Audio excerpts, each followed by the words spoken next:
월말 김어준입니다. 과학의 전 분야를 통섭하는 빅 히스토리. 오늘도 박문호 박사님 모셨습니다.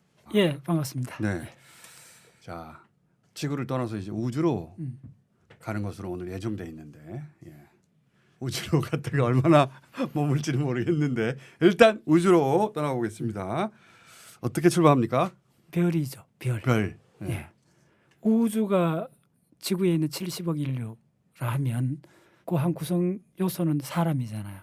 미국에 있는 사람, 러시아에 있는 사람, 중국에 있는 사람, 그냥 다 별입니다. 별이 모인 게 미국이라면 갤럭시 A, 중국이라면 갤럭시 B 이렇게 생각하시면 돼요. 한 사람을 정확히 이해하면 인류 전체의 공통 특징을 이해할 수 있으니까. 그렇죠. 예. 자, 그래서 별 하나를 이해하면 우주의 특징을 이해할 수 있다. 예. 우주는 물질로 된 별하고 예. 그리고 별과 별 사이의 진공 요 딱 두 가지 구성 요소로 되어 있습니다. 예. 그런데 별을 이해하는 거는 지구를 이해하는 것보다 정보가 한 10분의 1 정도밖에 안 됩니다. 사실은. 아, 별이 더 간단해요? 훨씬 간단합니다. 왜냐하면 별은 딱 하나의 데피니션으로 딱 시작되거든요. 핵융합 하나만 이해하시면 별의 거의 한 50% 이상을 이해를 하는 겁니다. 핵융합. 예. 예. 간단하지 않을 것 같은데. 예. 자, 그럼 시작해 보죠 이제 별. 예. 예.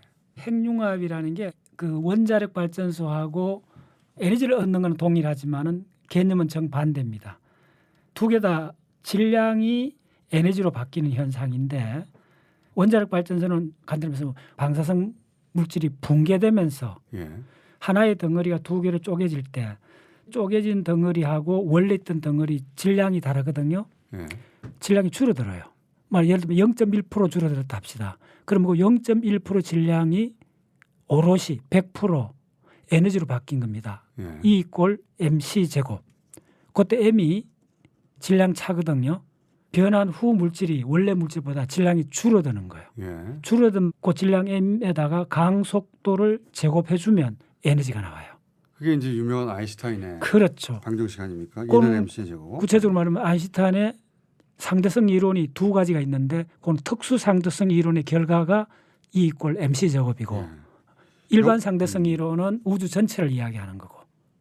핵이 분열할 때 이제 질량이 강소. 에너지로 전환하는데 예, 그 비율은 그 질량 곱하기 광속의 제곱이니까 엄청나죠. 예. 예. 그 핵 분열될 때 그 에너지를 이제 원자력 발전으로 이용하는 거 아닙니까? 예, 그렇죠? 그 열을 전기를 만들어서 터빈을 돌리는 거죠. 예.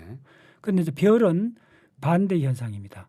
핵 분열은 쪼개지는 거고 예. 핵융합은 합쳐지는 덩어리지는 거잖아요. 그렇죠. 기본 엘리먼트가 뭐냐 하면 수소 4개가 결합을 해서 헬륨 하나로 바뀝니다. 수소는 원소 번호 1번인데 원자 핵이 양성자 하나로 되어 있는 게 수소 원자입니다. 수소 핵융합을 했을 때는 수소 원자 핵에 전자가 있고 하는 이런 상태의 수소가 아니고 그 핵만 있는 양성자가 충돌합니다. 우리가 보통 수소 기체를 이야기하잖아요. 그건 어떤 식으로 되어 있나 하면 수소 원자 핵 양성자의 전자가 결합된 상태로 되어 있는 게 수소 원자입니다. 그런데 별 속에는 온도가 핵융합을 하려면 1000만 도가 넘기 때문에 전자가 예. 원자 핵에 갇혀 있을 수가 없습니다. 아. 자유롭게 떠돌아다닙니다. 아하. 그걸 자유전자라고 합니다. 전자가 결합돼서 그 궤도를 도는 게 아니라 양성자 지 혼자 있는 상태예요. 그렇죠. 예. 지구상의 물질은 기체, 액체, 고체로 나누잖아요. 근데 별은 기체, 액체, 고체 범주가 아니고 플라즈마라고 합니다. 아, 그 유명한 플라즈마. 예. 형광등 속에 방전이 먼저 일어나고 지직하고 그래 불이 확 오잖아요. 그렇죠. 플라즈마 상태입니다. 어. 우주에서 가장 많은 물질 상태는 플라즈마 상태입니다. 자유전자가 있는 상태네. 그렇죠. 전자가 원자로부터 분리돼서 그렇죠. 기체 상태 비슷한데 전자하고 원자 핵이 결합된 상태가 아니고 각각 놀아나는 자유롭게 범벅이 되어 있는 상태. 대충 그렇게 생각하시면 됩니다. 알겠습니다. 그 상태에 원자 핵만 있는 수소. 수소 이온 아닙니까 그러면? 그렇죠. 예. 엄밀히 말해 수소 양이온이라 그러죠. 수소 양이온. 수소 양이온을 다른 말로 양성자라 그러죠. 양성자. 예. 걔가 지금 별의 핵심 요소예요. 예. 그 단계만 이해하시면 별은 일사천리로 쫙 이해가 됩니다. 그 단계 조금 어려워요. 그러니까 양성자 4개가 순차적으로 결합합니다. 양성자 4개가 흩어져 있다가 결합을 하는 충돌 과정에서 양성자 2개가 중성자로 바뀌어 버립니다. 그러니까 수소 양성자가 결합할 때 네. 성질을 잃고 중성자 2개가 되고 그렇죠. 나머지 양성자는 그대로 양성자를 유지해서 그렇죠. 하나의 물질이 만들어진다. 그렇죠. 예. 근데 양성자는 플러스 전기를 띠고 있거든요. 예. 전자의 전기값하고 똑같습니다. 1.6 곱하기 10의 마이너스 19성 쿨롱이라 그러는데 플러스 전기를 띱니다. 예. 서로 밀어내잖아요. 그렇죠. 이걸 정전기 반발력이라고 합니다. 자석 붙이면 밀어내듯이. 그렇죠. 밀어내는데 어떻게 결합을 하느냐. 예. A라는 양성자가 있고 B라는 양성자가 있어요. 별을 구성하고 있는 그 코어의 공간에서 자유운동을 합니다. 열운동이라 그래요. 각자 랜덤하게 움직입니다. 예. 그런데 랜덤하게 움직이다 둘이 가까워지는 수가 있겠죠. 가까워지면 가까워질수록 밀어내죠. 그런데 가까워지는 정도가 충돌 바로 직전까지 가면 원자 핵 사이즈 정도. 그 정도로 가까워지면 다른 힘이 출현합니다. 그걸 핵력이라고 합니다. 아, 그러니까 플러스가 밀어내다가 네. 그 각각의 반지름 사이즈만큼 딱 가까워지면 예. 갑자기 핵력이라는 게 등장해서 서로 끌어당겨요? 끌어당기죠. 이거 밀어내는 힘의 100배쯤 되는 힘입니다. 엄청난 힘이네요. 예, 그걸 온도로 바꾸면 어떻게 되느냐 하면 10만 도 넘습니다. 그 힘을 온도로 바꾼다면 온도로 바꾸면 그걸 볼츠만 공식이라고 해서 우주론이나 별을 공부할 때는 뭐든지 온도로 바꿔놓으면 가장 좋습니다. 그래서 온도로 바꿔놓으면 힘의 크기를 알 수 있는 거죠. 그렇죠. 그래서 원자력이든 원자폭탄이든 별은 기본 온도가 10만 도 오답니다. 융합하고 할 때는 1000만 도까지 가야 됩니다. 지금 우리 대덕 연구단지에 핵융합 발전소가 있잖아요. 예. 그거 가면 그 1000만 도 이상의 온도를 플라즈마 상태에서 만드는 게 최고의 관건입니다. 1000만 도나 1억 도 정도 온도는 지구상에서 1분 이상 유지하기 어렵습니다. 그래서 핵융합 발전소에서 해마다 보고하는 게 무슨 자료나 딱 자료가 하나입니다. 1000만 도나 1억 도를 몇 초 유지하는가. 그게 이쪽에서는 가장 그 공학이 발달한 바로메터가 됩니다. 그런데 별은 수십억 년 동안 태양 같으면 1000만 도를 유지하죠. 그렇습니다. 자, 이 양성자 하나가 접촉할 정도로 가까워지면 핵력이 나오는데 그 핵력은 밀어내는 힘의 100배쯤 됩니다. 순간적으로 핵력이 출현해 갖고 탁 결합해 버립니다. 핵력이라는 건 매우 가까웠을 때만 그 힘이 작용할 정도로 범위가 좁군요. 예, 쉬워. 우주에 4가지 힘이 있는데 첫 번째 중력, 예. 그다음에 전자기력, 예. 그다음에 핵력, 그다음에 약한 상호작용해서 방사성 붕괴 들어보셨죠? 요 4가지 힘밖에 없습니다. 우주에는. 이게 지난 100년 동안 제5의 힘이 있는가 이런 것도 추라이를 해봤는데 발견되지 않았어요. 우주에는 딱 4가지 힘밖에 없습니다. 지구에서 일어나는 힘의 90%는 전자기적 상호작용입니다. 전자기죠. 전자기력이고 자석의 힘하고 예. 전기의 힘을 합쳐갖고 전자기력이라고 하는데 전자기력. 전기와 자기력의 본바탕은 뭐냐면 삐달갱입니다. 빛이요. 예, 지금 우리가 통신혁명까지 이르는 가장 밑바닥에 있는 이론은 뭐냐면 전기 현상하고 자기 현상을 인류가 2000년 동안 다른 현상으로 봤어요. 당연하죠. 번개치는 거하고 자석이 어떻게 같을 수가 있나. 완전히 다른 현상이잖아요. 예.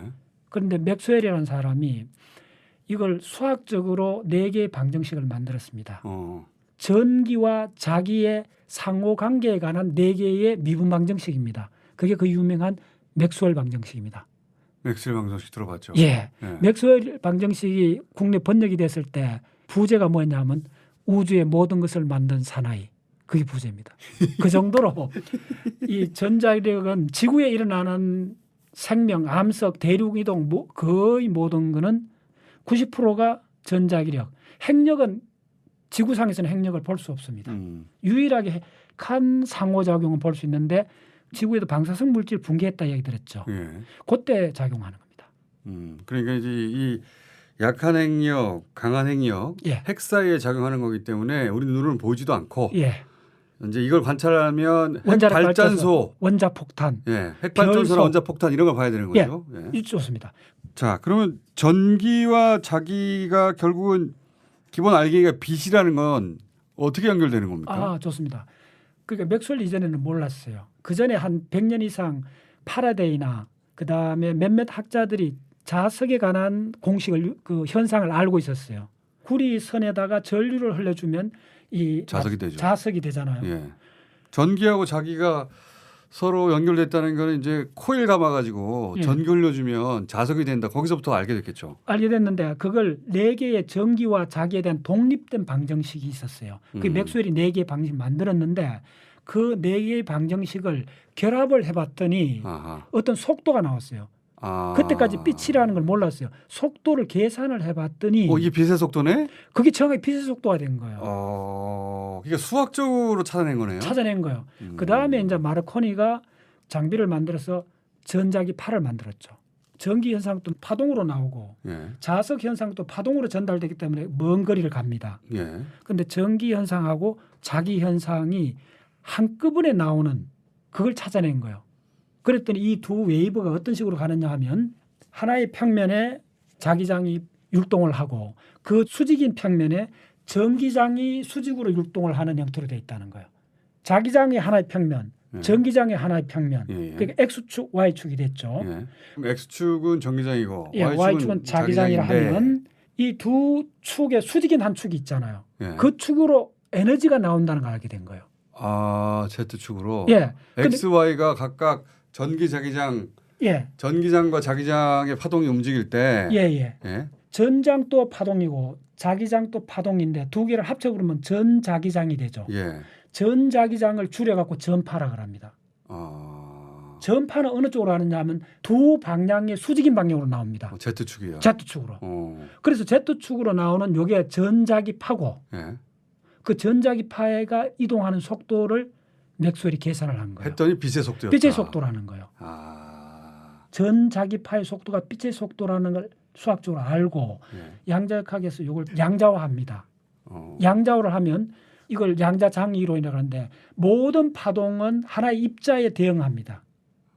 간단히 생각합니다. 그러면 전자기장이라는 장 필드를 응축시키면 뭐가 되느냐 봤더니 그게 바로 삐달경이라는 거예요. 야, 놀라운 발견이네요. 인류가 알아낸 것 중에 아마 가장 위대한 거 5개 속에 들어갑니다. 이거는. 그래서 매 시간마다 한 5개 나오는데. 그렇죠. 그래서 이게 바로 지금 방송통신회면까지 가게 된 근본 출발이고. 예. 그러니까 전자기력은 예. 기본 알갱이가 빛이다. 빛입니다. 자석의 힘 혹은 뭐 전기의 성질 예. 이렇게 일상 속에서 느끼는데 예. 알고 보면 그 기본 알갱이는 빛이다. 빛입니다. 그 방정식을 풀어보면 정확하게 빛의 속도가 나온다. 예. 그래서 태양에서 신기하네요. 오는 그 전자기 장열 양자화한 빛 알갱이가 식물 잎의 엽록소에 흡수돼 갖고 그 에너지를 흡수한 전자가 또 에너지를 만들어내는 ATP 에너지를 만들어내는 그 에너지를 갖고 지구상의 모든 생명체가 살아가니까. 예, 지구에서 일어나는 대부분 생명 현상은 딱 한마디로 전자기 상호작용이라 그렇게 해요. 그러니까 전자기력을 식물의 잎이 받아가지고 예, 잎의 전자가 잎이 전자가 받아서 그 엽록소가 예, 엽록소 구성 전자가 그 에너지를 식물이 쓸 수 있도록 전환하는 바람에 예, 이 생명체가 살 수 있게 된 거군요. 그렇죠. 그래서 우리가 태양의 아들이라고 하는 게 지구상의 모든 생명체는 거의 대부분 태양에서 에너지를 얻습니다. 태양이 날려보낸 전자기력이네요. 그렇죠. 이건 이제 지구상에서 벌어지는 그렇죠. 에너지 현상의 기본은 태양이고 태양은 결국은 전자기력이라고 예, 설명할 수 있다. 그렇죠. 태양의 빛은. 예, 강한 핵력, 약한 핵력은 핵과 핵 사이에 벌어진 일이라 우리 눈에는 안 보이고. 그렇죠. 중력은 거시 물질. 예. 지구하고 상황입니다. 중력이 얼마나 사실 약한 힘인가는 이렇게 바늘을 자석으로 공중에 띄워놓을 수가 있죠. 예. 자석이 위로 당기는 힘하고 그 밑으로 당기는 힘이 중력입니다. 그 바늘하고 지구 전체가 서로 당기는 힘이 쪼매는 막대 자석 하나 힘밖에 안 됩니다. 조그만 막대 자석으로도 사실 중력을 이기죠. 예, 중력은 핵력의 10의 40 성분의 1 정도니까 핵을 다룰 때는 중력을 제로라 봐도 아무 문제가 없습니다. 지구 사이즈의 질량을 가진 물체와 그렇죠. 물체 사이즈 정도에서는 예. 큰 힘이 될 수 있는데 예, 우리가 일상적으로 겪는 조그만 사이즈의 물건들한테는 없다시피 한 거라고 간주해야 된다. 그렇죠. 그럼 만약에 안줘야 내가 된다. 돌멩이를 맞아가 퍽 하고 쓰러졌다. 이건 중력 아무 관계 없습니다. 그거는 물체의 운동 에너지입니다. 예. 중력하고 관계는 무조건 지구상에서 위에서 밑으로 떨어지는 현상입니다. 지구 전체와 예를 들어서 돌멩이가 떨어지면 돌멩이 사이에 작동하는 힘. 얘가 중력인 것인데 그렇죠. 바늘 떨어지는 것을 조그만 자석으로도 제어할 수 제어할 수 있느냐. 있으니까 중력이 얼마나 약하다는 약한 거죠. 힘이고. 예, 거기서 한 발 더 나가면 예. 지구상에서 중력이 이렇게 적은데 우주 전체의 질량 덩어리가 얼마나 컸으면 우주론에서는 전자리금 제로로 봐도 됩니다. 우주론 할 때는 핵심 힘이 뭐냐면 갤럭시와 갤럭시 사이 중력입니다. 그때는 이게 압도적인 힘이 됩니다. 워낙 덩어리가 크니까. 그렇죠. 우주를 다룰 때는 항상 압도적인 중력이 좌우합니다. 별에서는 딱 하나 기억해야 됩니다. 핵력. 자, 그러면은 지구에서 생각해 보면 한 개인이 느낄 수 있는 힘의 크기는 중력, 전자기력 예. 그렇게 순서대로인데 핵력은 아예 보이지도 않지만 보이지 않죠. 수학적으로 계산해 보면 얘네가 가장 강하고 예. 근데 아주 미시세계에 이제 존재하는 힘이고 예. 우주 전체로 보자면 행성들의 사이즈도 크고 갤럭시는 더 크고 그러다 보니 우주 전체의 공간에서 작동하는 가장 큰 힘은 중력. 근데 별 안으로 국한시키면요. 거의 90%가 핵력입니다. 별 안으로 들어가면 예. 핵력입니까? 전적으로 핵력입니다. 그래서 간단하다는 겁니다. 자, 핵력을 다시 돌아와서 예. 핵력 얘기를 어떻게 했냐면 이제 수소 두 개가 둘 다 양성자인데 빠른 속도로 돌아다니다가 예. 서로 부딪힐 정도로 가까워져요. 예. 그 직전까지는 계속 밀어내는 힘이 세다가 예. 서로의 반지름 사이즈만큼 가까워지면 예, 예. 밀어내는 힘보다 100배가 더한 핵력이 작동을 해서 둘이 딱 붙는다. 딱 붙는다. 예. 근데 플러스가 붙었어요. 예, 붙었어요. 그러면 어떻게 되냐면 첫 단계로 그 양성자 중에 하나가 중성자로 바뀝니다. 그걸 뭐라 그러느냐 하면 베타 붕괴라 그럽니다. 베타 붕괴. 예, 그거는 파울리라는 사람이 처음 예언을 했습니다. 베타 붕괴를. 그래서 그걸 노벨상을 받습니다. 파울리. 둘 다 양성자였던 놈이 예. 둘이 쾅 춘다로가 나서 예. 한 놈이 양성자의 성질을 잃어요. 예. 그 양성자의 성질을 잃어버렸다는 것을 붕괴라고 표현한 거네요. 예. 자, 지금 설명드리겠습니다. 양성자는 전기 플러스죠. 예. 그다음에 이게 변환되는 어떤 물질이 있다 합시다. 예. X를 합시다. 우주에서 가장 중요한 법칙은 변환 전후의 전기량은 같아야 돼요. 됐죠? 안 됐는데 하여튼 뭐 그래. 뭐라고 제가 시비를 걸 만한 지식이었기 때문에 안 됐는데 강제로 돼버린 거예요. 좋아요. 이 점은 아주 간단해. 왜냐하면 항복! 인간에 관한 이야기는 누구나 할 수 있어요. 내가 인간이니까. 네. 저 철학 시간에도 항상 마음에 안 들면 안 됐다고 그러는데 이쪽은 할 수 박사님이 됐죠. 없어요. 그럼 제가 할 말이 없어요. 맞아. 왜냐하면 저는 인간을 떠난 세계거든. 그러니까 본 적도 없고 제가 맞아요. 겪은 적도 없고 그러니까 됐죠 하시면 안 됐는데 그냥 강제로 된 걸로 된 채로 넘어가는데 왜 된 겁니까? 왜 됐냐 하면 인간에 일어나는 거는 모든 사람이 자기 의견이 있어요. 그래서 철학이나 뭐 이런 것들은 논란이 많아요. 근데 별은 논란을 할 수가 없어요. 인간의 직관의 세계가 아니니까. 유한하게 수학으로. 그렇게 됐다는데 어떻게? 맞아요. 원자폭탄 터지고 사람이 죽는다는데 어떻게? 맞잖아요. 별이 빛나는 거 누가 부정해요? 아니, 근데 이제 여기서 제가 반응할 수 없었던 대목이 뭐였냐면 다시 돌아가가지고 양성자하고 양성자가 부딪혀서 양성자가 성질을 잃어요. 붕괴가 돼요.